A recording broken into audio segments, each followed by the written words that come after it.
If you feel like you're spending your entire day on virtual meetings, you're not alone. And if you find yourself abnormally exhausted after them, you are also not alone. Dr. Lisa Palmer is a psychotherapist in Florida. Lisa, thank you so much for joining us this morning. What is video conferencing fatigue and why has this become such an issue? I might have a little fatigue after this interview because it is stressful to see yourself on camera. I know firsthand because I'm always on camera, but it's definitely stressful because you're so much more aware of yourself. You're seeing yourself. And especially during this pandemic when we don't have stylists, we don't have, we're not taking care of ourselves the same. To see ourselves is like frightening.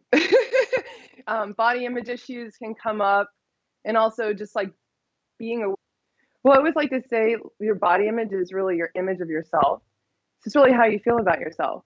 If you don't feel worthy, if you don't feel good enough, when you look at yourself, you don't see yourself the same because you don't feel good about yourself. So especially like during this time when we're going through this pandemic and people are having economic issues and problems, they're not going to feel as good about themselves. So then actually seeing themselves on Zoom or Skype or whatever you're using, it's like you might feel a little worse about yourself. So I would say try not to look at yourself too much. Um, Maybe take some more notes, take some breaks. Uh, just try to keep a level head and just try to have fun with it. One of the big things is boundaries, and it's hard to divide your personal space and your workspace. That's something that a lot of people are struggling with. So you definitely want to take breaks and set boundaries with people. And hey, you know what? If you can't do a video call and you want to do you know, an audio call, a phone call, just say, hey, I can't do this right now.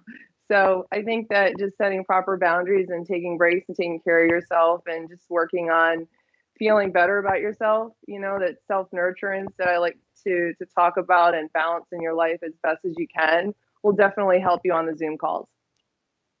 Yeah, we're putting up some of your advice here. You mentioned taking breaks, and I also think it's really interesting that you mentioned just a good old fashioned phone conversation, right? Like the idea is, why do you always need to see yourself? How do you think that people should go about suggesting that, right? If just say their boss or a meeting coordinator says, okay, we're going to do this on Zoom or we're going to do this over video. Is there a right way to approach saying, is there a way we could just do this over the phone instead? You know, I I think honesty is the best policy, and sometimes I think people are understanding, especially during this time, that I really need a break, or is it okay if we can do this over the phone, or maybe I'm not feeling so well right now. I think honesty is the best policy. I've just always stuck to that. So I would just say be truthful, and you want to give your best. You always want to give your best. So you don't want to go into a Zoom call and look a little bit disheveled completely. So you definitely want to still take care of yourself, be your best. And if all you can do is a phone call, then hey, that's what you can do, right? So that's what I would A say. lot of Just people be as honest as you on can. that note, Lisa, of just this idea of kind of looking your best. A lot of people are sort of saying, you know what, I want to keep it a little bit more real, and they're going for kind of these more natural looks, no makeup on Zoom video calls. Do you think that that might Yeah. continue once this is over? Maybe. I mean, people were kind of trending in that direction before anyways with the natural look. And I do like a natural look, but I won't lie, I put on some makeup to come to this interview today.